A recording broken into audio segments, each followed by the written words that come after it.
6 penghambat rezeki atau manifestasi kita, baik itu berupa barang, seseorang, ataupun sebuah peristiwa yang kita inginkan. Dan hal ini sering sekali kita lakukan tanpa sengaja. You're listening kuncihidup.com, where you'll find the keys to life.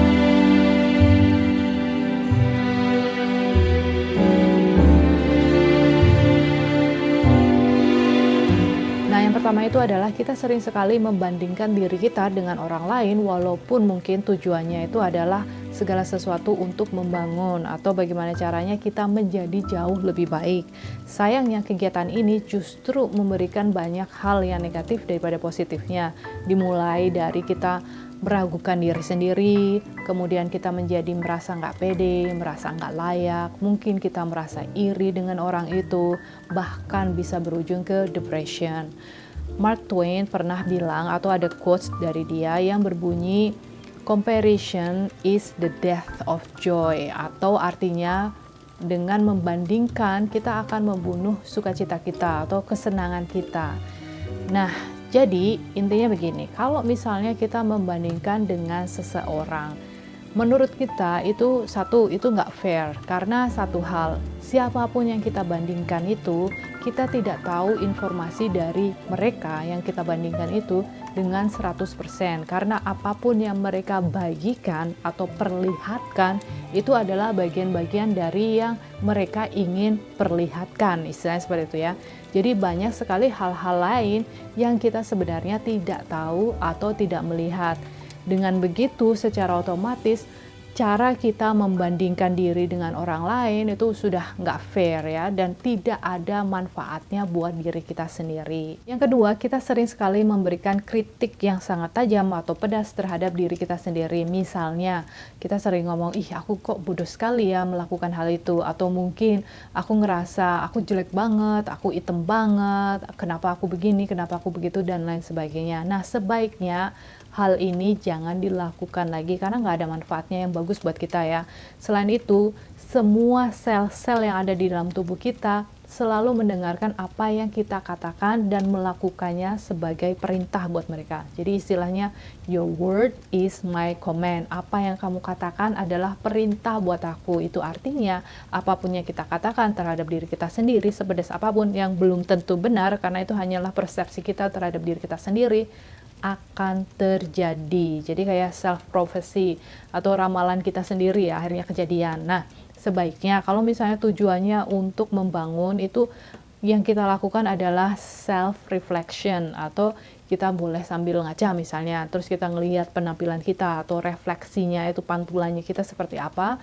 Nah, boleh kayak gitu kita katakan dengan diri sendiri, tapi jangan mengkritik.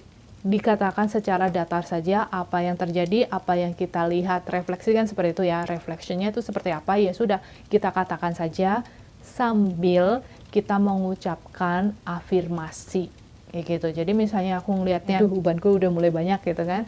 Nah, tapi aku selalu bilang yang sesuatu yang bagus, yang walaupun tua aku tetap menarik, walaupun tua aku masih memancarkan aura yang terbaik buat aku dan umurku. Terus misalnya aku juga bilang, aku menyambut apa istilahnya ya, penuaanku secara alami kayak gitu. Pokoknya kita ngerti aku arahnya kemana. Terus semua wanita pasti merasa seperti itu ya. Kita tahu lah arahnya ke sana gitu kan, ke sana gitu lah, itu weird gitu kan.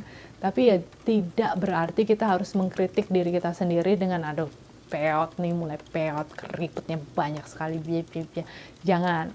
Yang ketiga itu adalah berusaha menyenangkan orang lain dan memenuhi ekspektasi mereka. Nah, aku akan kasih contoh seputar hal ini dalam hubungan sebuah keluarga.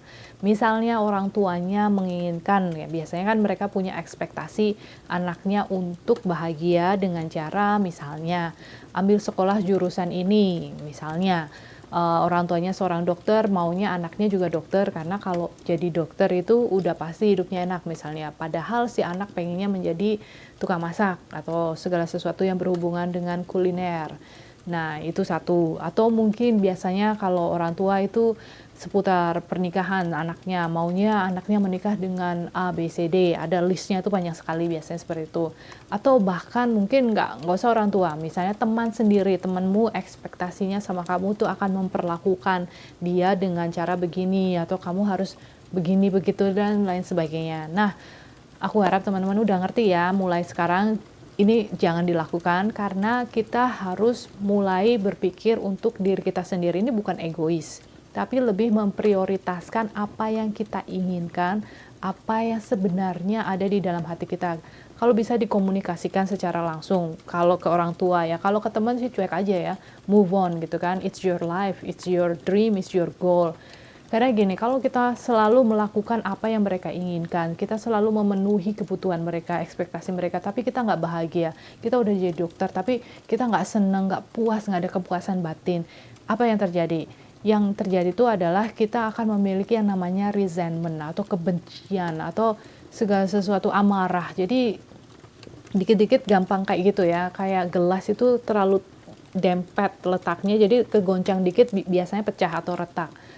Nah, hal ini bisa dihindari kalau memang dari awal kita tidak pernah melakukan hal tersebut. Jadi kita hanya melakukan apa yang memang ada panggilan dari dalam, dari diri kita. Nah, yang nomor 4 itu adalah complaining atau mengeluh. Ini merupakan sebuah hal yang gampang-gampang susah untuk dihilangkan. Jadi coba untuk teman-teman semua ya melakukan kayak challenge gitu ya, atau tantangan, tantang diri kita sendiri untuk tidak mengeluh selama 3 hari misalnya, dimulai dari sana dulu. Nah, dulu aku sering sekali melakukan hal itu, terus aku pakai gelang kayak gitu kan. Setiap kali aku mengeluh itu aku pindah gelangnya. Nah, setiap aku ngeluh lagi aku pindahkan lagi gelangnya. Nah, kegiatan memindahkan gelang ini yang bikin aku jadi ngerti gitu loh, jadi ngeh gitu. Karena kalau kita ngeluh yang kebiasaan, sama kayak kita ngumpat yang kebiasaan itu kan ya udah terbiasa aja, susah untuk dihentikan. Tapi kalau kita melakukan sebuah aksi apapun itu, misalnya cubit lah, apalah. Kalau aku, karena aku setiap harinya pakai gelang, jadi aku tinggal pindah-pindahin aja gelangnya. Dan aku selalu ingat, aku selalu pakainya di kiri. Karena kiri itu kan arahnya ya, kalau misalnya teman-teman tahu seputar energi itu kan arahnya ke jantung. Nah, sedangkan apa yang aku pakai gelang ini kan ada tujuannya, istilahnya kan kristal itu ada artinya lah ya. Nah, jadi tujuannya adalah untuk ke jantung. Jantung ini kan magnetik ya, sesuatu yang narik. Jadi dia akan membantu proses menarik gitu. Istilahnya seperti itu lah ya, untuk manifestasi kan. Nah, jadi kalau misalnya aku melakukan komplain, aku pindahin ke kanan. Terus misalnya karena aku pakainya kan biasanya ada 3 atau 4. Nah, satu-satu, kalau misalnya semuanya ngumpul di sebelah kanan, itu kan berarti aku komplain nih sehari ini. Kayak gitu loh. Nah, tapi kalau misalnya sampai malam, selesai gitu, mau tidur kan misalnya aku lepas semua, masih ada di kiri, itu aku ngerasa yes, hari ini aku sudah bebas dari complaining. Kalau misalnya yang pindah cuma 3 atau nggak semuanya lah ya, ada beberapa yang ketinggalan, itu sudah bagus gitu kan ya. Teman-teman silahkan coba, mungkin pakai karet gelang berapa gitu, 5, aku nggak ngerti sih, setiap orang ada beda-beda ya, seharinya berapa kali komplain. Nah, so far aku hanya pakai 3 aja karena yaitu aku sudah limit sekali complainingnya sampai ke angka itu ya. Dulu itu banyak sekali. Jadi aku sering pindah sampai pusing. Nah, yang terakhir itu adalah chasing atau mengejar. Jadi ketika kamu memutuskan untuk mengejar sesuatu, baik itu berupa objek atau seseorang, SP misalnya, atau sebuah peristiwa, sebuah kesempatan, impian, dan lain-lain, ketika kita sudah mulai mendekat dengan yang kita pikir akan kita miliki, sesuatu itu sudah pasti akan slip away alias kabur gitu ya, atau lari. Kucing aja kalau dikejar lari kan. Ya itu tadi, jadi ujung-ujungnya itu permainan yang hasilnya 0, nggak ada hasilnya, apapun itu. Walaupun kamu ngerasa kamu punya knowledge ya, semua occult, ilmu yang dirahasiakan, kamu sudah belajar, kamu sudah masukkan, kamu mau pakai magic, mau apapun ya, kalau kita mengejar, sudah pasti kita tidak akan pernah mendapatkannya. Kalaupun kita merasa kita mendapatkannya, itu pasti akan slip away. Jadi kalau yang namanya energi, kita ngomongin energi, itu kan chasing, mengejar itu kan energinya dari low atau segala sesuatu yang tidak kita miliki atau lack. Ya, otomatis apa yang kita dapatkan itu adalah segala sesuatu yang sama, yaitu nol ya, nada atau nggak ada hasilnya.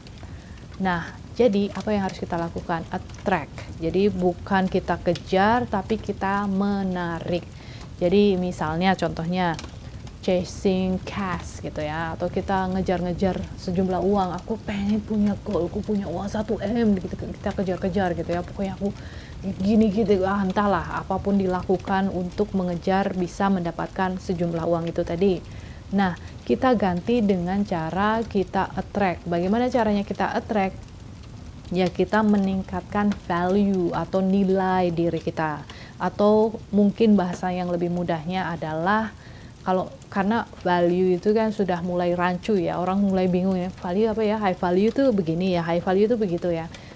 Tapi lebih kita yang jelas saja, skillmu dinaikkan aja. Nah, kalau kamu semakin punya banyak skillmu bagus, atau bahkan sebuah skill yang tidak banyak orang miliki, itu kan banyak ya, dari sana kan banyak. Misalnya kamu punya skill yang bisa levitation gitu ya, bisa terbang gitu kan, kayak Spider-Man itu kan nggak banyak orang yang bisa seperti itu kan, ada beberapa tapi nggak banyak.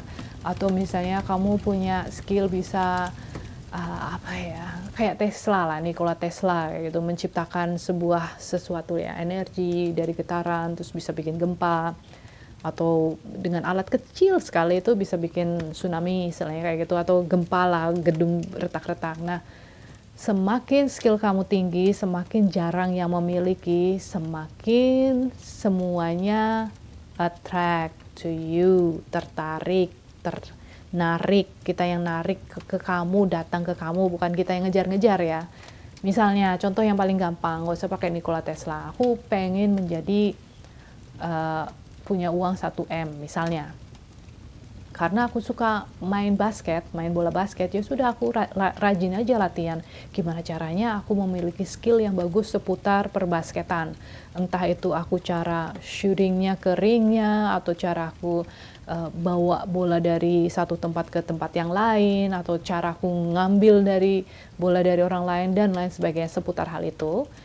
Nah, dengan begitu semakin skillku bagus, duit datang ke aku, mungkin dari merek sepatu misalnya, kamu mau dong, kamu nanti pas lagi loncat-loncat itu pakai sepatuku, atau mungkin baju, branded baju, atau topi, atau ini, atau itu. Nah, itu kan contoh yang mudah ya. So, anyway guys, aku rasa cukup ya dari 6 hal ini, silahkan dicobain, terutama yang tadi complaining ya.